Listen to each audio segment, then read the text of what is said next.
ভারতে আজ বিশ্বের অন্যতম দ্রুত বন্ধনশীল অর্থনীতির জিডিপি বাড়ছে। নতুন হাইওয়ে তৈরি হচ্ছে, মেট্রো ছুটছে শহর থেকে শহর।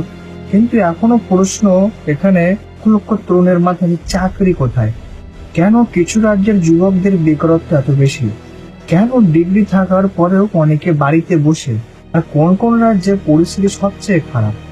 আজকের এই ভিডিওতে আমরা সরাসরি তথ্য, বাস্তব উদাহরণ এবং অর্থনৈতিক বিশ্লেষণের মাধ্যমে জানাবো ভারতে বেকার রাজ্য সবচেয়ে কোনগুলো। নমস্কার, আমি শুভম। শুরু করছি আজকের ভিডিও। বেকারত্ব কিভাবে মাপা হয়? প্রথমে একটা বিষয় পরিষ্কার করা দরকার। বেকারত্ব মানে শুধু কাজ না থাকা নয়। যদি কেউ কাজ করতে চায়, কেউ কাজ খুঁজছে কিন্তু কাজ না পায়, তবেই তাকে বেকার হিসেবে ধরা হয়। ভারতের বেকারত্বের তথ্য সাধারণত PLFS থেকে আসে, মানে পিরিয়ডিক লেবার ফোর্স সার্ভে। তবে রাজ্যভেদের সংখ্যা বছরের পর বছর পরিবর্তন হতে পারে। তাই এই ভিডিওকে একটি সামগ্রিক চিত্র হিসেবে দেখুন। এই ভিডিওতে কোনো পলিটিক্স পার্টি কিংবা সরকারের বিপরীত কোনো কথা হচ্ছে না। সো একটু মন দিয়ে দেখবা। একটি বছরের তালিকা হিসেবে নয়, এখানে প্রতি বছর আপডেট হচ্ছে থাকে। So let's start. কোন রাজ্যগুলো বেকারত্ব বেশি? 1 নম্বরে আসে হরিয়ানা। ভারতে উচ্চ বেকারত্বের তালিকায় সবার প্রথমে নাম আসে হরিয়ানা। অবাক লাগতে পারে, কারণ এখানেই আছে বড় বড় শিল্প। তবুও অনেক শিক্ষিত যুবক চাকরি পাচ্ছে না। অনেক সময় শিল্পের দক্ষ কর্মীর চাহিদা থাকলেও শিক্ষা ব্যবস্থা সেই দক্ষতা তৈরি করতে পারছে না। ফলে ডিগ্রি আছে কিন্তু চাকরির জন্য প্রয়োজনীয় স্কিল নেই। 2 নম্বরে আসে রাজস্থান।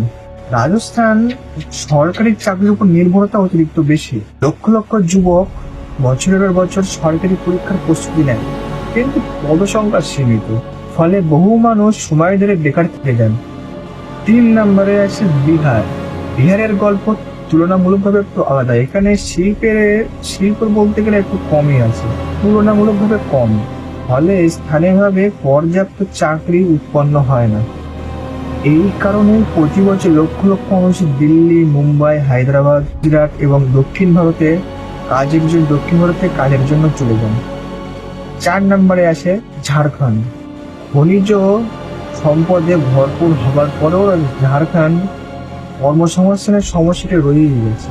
প্রাকৃতিক সম্পদ থাকলে যে চাকরি তৈরি হবে তেমন নয়। প্রয়োজন বিনিয়োগ, শিল্প এবং দক্ষ মানব সম্পদ। এবং 5 নম্বরে আছে কাশ্মীর, জম্মু কাশ্মীর। ভৌগোলিক ও রাজনৈতিক বিভিন্ন কারণে এখানে কর্মসংস্থানের সুযোগ সীমিত। বিশেষ করে শিক্ষিত যুবকদের মধ্যে বেকারত্বের হার বেড়েছে। এর ফলে দীর্ঘদিন ধরে উদ্বেগের বিষয়।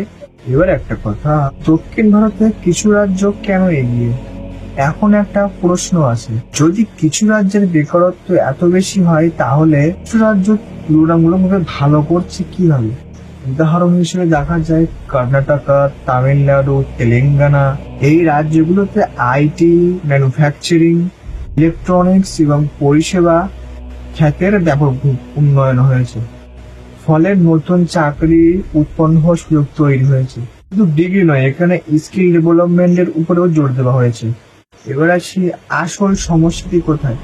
অনেকে ভাবেন চাকরি নেই, কিন্তু অর্থনীতিবিদরা সমস্যাটা আরো জটিল। সমস্যা হলো skill gap. Problem 1, skill gap. Company কর্মী খুঁজছে, যুবক চাকরি খুঁজছে, কিন্তু দুজনেরই চাহিদা মিটছে না। প্রবলেম 2, অটোমেশন এবং এআই।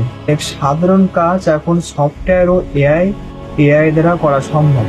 ফলে কম দক্ষতায় চাকরিগুলো ধীরে ধীরে কমছে। প্রবলেম 3, সরকারি চাকরির উপর অতিরিক্ত নির্ভরতা।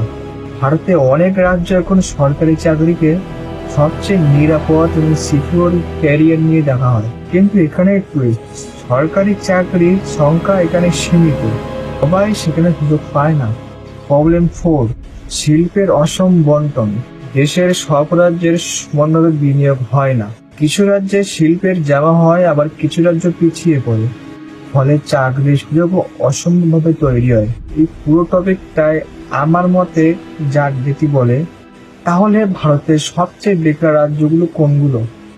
উত্তরটা শুধু একটি তালিকা নয়, এর পিছনে রয়েছে শিক্ষা, শিল্প, বিনিয়োগ ও দক্ষতা এবং নীতিগত সিদ্ধান্তের দীর্ঘ গল্প।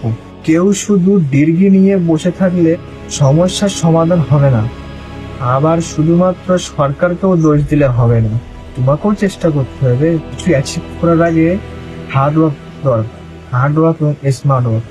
যে রাজ্যগুলো নতুন শিল্প, প্রযুক্তি এবং দক্ষতাকে বিনিয়োগ করছে, উন্নয়নে বিনিয়োগ করছে, তারা তুলনামূলকভাবে এগিয়ে আছে। আর যারা এটি করতে পারছে না, তারা বেকারত্বের মুখে চাপা পড়ে যাচ্ছে, বেকারত্বের চাপের মুখে পড়ে যাচ্ছে।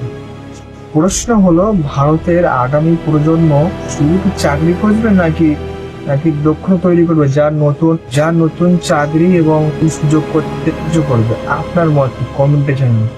তো আজকের ভিডিওটি এখানেই শেষ করছি। যদি আপনাদের ভিডিওটি ভালো লেগে থাকে তাহলে চ্যানেলটি সাবস্ক্রাইব করবেন, কারণ এই চ্যানেলে সব তথ্যভিত্তিক ভিডিও আসবে। হ্যাঁ, হার্ড ওয়ার্ক বন্ধু ছেড়ো না। সরকারি চাকরি পেতে হলে দ্বিগুণ হার্ড ওয়ার্ক করতে হবে। তো আজকের মতো বাই, দেখা হচ্ছে নেক্সট ভিডিওতে। ভালো থাকবেন, ধন্যবাদ।